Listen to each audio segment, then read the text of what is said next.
Le petit matin Sud Radio, 5h-7h, Benjamin Glaise.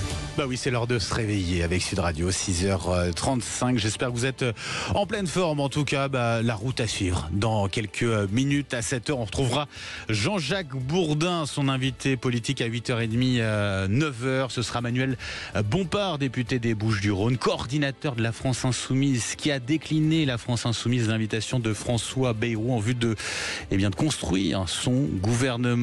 D'ailleurs, François Bayrou a dit qu'il le présentera, son gouvernement, d'ici la fin de la semaine. En tout cas, c'est son objectif. On va tout comprendre et on va poser les questions avec Jean-Jacques Bourdin à Manuel Bompard, donc à partir de 8h30. D'ici là, dans un instant, on prend la direction de Narbonne. Des parents ont été condamnés à de lourdes amendes. Pourquoi ? Parce que leurs enfants étaient trop souvent absents à l'école pour des raisons jugées injustifiées. Bonjour Isabelle Pinatel. Bonjour Benjamin Glaise. Et merci d'être avec nous. Vous êtes la présidente de la Fédération des conseils de parents d'élèves pour le département de l'Aude. Vous allez nous dire comment vous avez réagi en apprenant ces lourdes sanctions. Vous nous dites tout cela juste après ces quelques secondes de pub. Bon réveil, le petit matin Sud Radio avec Benjamin Glaise revient dans un instant. Cette semaine, écoutez Sud Radio et à tout instant, ouvrez vos cadeaux en direct. Au pied du sapin, des séjours en pension complète à Port Aventura World. Des cartes cadeaux d'une valeur de 200 € pour de somptueuses boîtes à bijoux Maison Scarlett. Des enceintes et des montres connectées, des tablettes tactiles et des casques Bluetooth offerts par la Confédération des buralistes et des tonnes d'autres surprises. Pour gagner, écoutez Sud Radio tous les jours et tentez de remporter votre cadeau qui vous attend au pied du grand sapin de Noël Sud Radio. Augmentez vos chances de gagner en vous abonnant aux réseaux sociaux de Sud Radio. Joyeux Noël. Leclerc, bonjour. Bonjour, c'est Amélie, votre primeur Leclerc. Ah, bonjour Amélie. Vous tombez bien ? Les auditeurs me demandaient des suggestions pour finir les repas de fête. Eh bien justement, je viens de recevoir de beaux litchis bien sucrés, parfait pour un dessert festif et léger. Super idée. Et en plus, ils sont à seulement 3,69 € le kilo, du 17 au 21 décembre. Eh oui, chez Leclerc, on s'y connaît en fait, et en petit prix. Chez Leclerc, le goût du frais, ça se défend tous les jours. Origine Madagascar, catégorie 1, modalité et magasin participant sur www.e.leclerc. Sud Radio 7. 104.9. Sud Radio. Le petit matin Sud Radio, 5h-7h, Benjamin Glaise. Sud Radio, il est à 6h38. La vie en vrai. Cette question: pour lutter contre l'absentéisme scolaire, faut-il sanctionner les parents ? À Narbonne, 57 parents d'élèves ont été condamnés à des amendes allant jusqu'à 750 € par absence non justifiée. Isabelle Pinatel, vous êtes toujours avec nous. Bonjour. Oui, bonjour. Et merci d'être avec nous ce matin. Présidente donc de la Fédération des parents d'élèves pour le département de l'Aude. Comment avez-vous réagi déjà à ces condamnations ? Assez mal, parce que est-ce que une sanction financière est la solution dans ce cas-là ? Personnellement, et je pense que beaucoup de parents trouvent que non. Même si effectivement en France l'instruction est obligatoire, de 3 à 16 ans, ça c'est un fait et ce n'est pas négociable. L'école n'est pas négociable, mais qui dit obligation dit aussi une obligation de moyens d'accompagnement éducatif qui doivent être mis en place au plus près des absences et des carences éducatives qui peuvent être détectées auprès des familles. Et là, c'est un peu là où je pense qu'on est un peu en France dans un aveu d'échec global, puisqu'on en arrive aujourd'hui à sanctionner les parents financièrement par manque de moyens, tout simplement. Ce qui est la loi, Isabelle Pinatel, c'est la loi qui est appliquée. Vous avez dit l'instruction est obligatoire jusqu'à 16 ans. Oui, de 3 à 16 ans, oui. Tout à fait. C'est aujourd'hui, c'est la loi. Là, on parle de familles plus dans le second degré, donc collège, lycée, où effectivement les élèves auraient de nombreux jours d'absence injustifiés.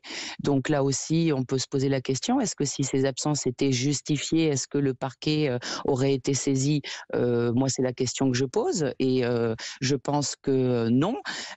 Donc Donc, certes, la loi est appliquée, mais encore une fois, moi je vous dis, si tous les moyens étaient mis en place, que ce soit dans l'éducation nationale, mais aussi dans les politiques de la ville, dans les politiques rurales, pour aller chercher ces familles, parce que concrètement, ce sont quand même des familles qui sont très éloignées de l'école, on n'en serait peut-être pas là aujourd'hui. J'entendais le procureur et Monsieur Éric Camous qui disait que tout était mis à disposition de ces familles, mais bon, enfin, faut quand même poser les choses. Ces familles, je viens de vous le dire, sont quand même très éloignées de l'école.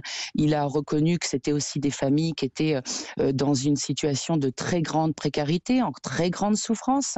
Et effectivement, je pense que ces familles-là, c'est pas la démarche pour toute famille normale de mettre leurs enfants à l'école. Pour ces familles-là, c'est pas forcément, je vais pas dire une priorité, parce que n'importe quel parent veut que ses enfants réussissent. Vous trouverez jamais aucun parent qui dit non, moi je ne veux pas que mes enfants réussissent dans la vie. Mais ces familles-là, c'est pas votre famille, ma famille, c'est des familles qui ont des priorités autres, c'est-à-dire mettre un toit sur la tête de leurs enfants, mettre un repas 3 fois par jour sur la table pour leurs enfants. Et effectivement, entendre le procureur qui dit que tout est mis à disposition, peut-être qu'aller chercher ces familles, c'est aussi le rôle de l'État. Voilà. Et comment on fait pour aller les chercher, ces familles, comme vous le dites, Isabelle Pinatel, concrètement ? Écoutez, je pense que nous avons en France un système d'assistante sociale.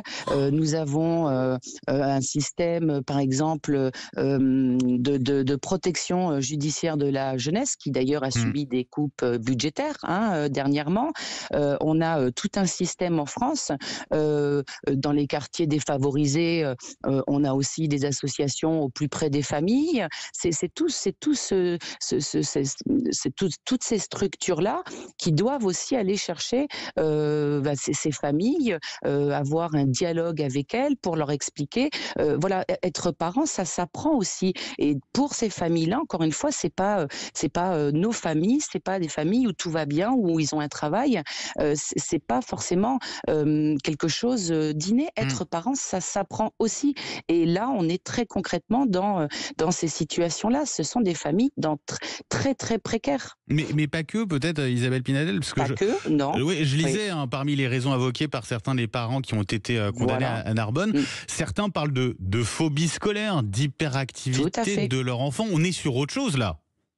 Alors là, on est sur autre chose. Je pense qu'effectivement, on est sur 2 types de situations, donc celle dont je viens de vous parler et de celle-ci, où effectivement, là, quand vous avez des enfants qui sont eux-mêmes en situation de handicap avec des troubles très importants, là, les manques de moyens sont criants.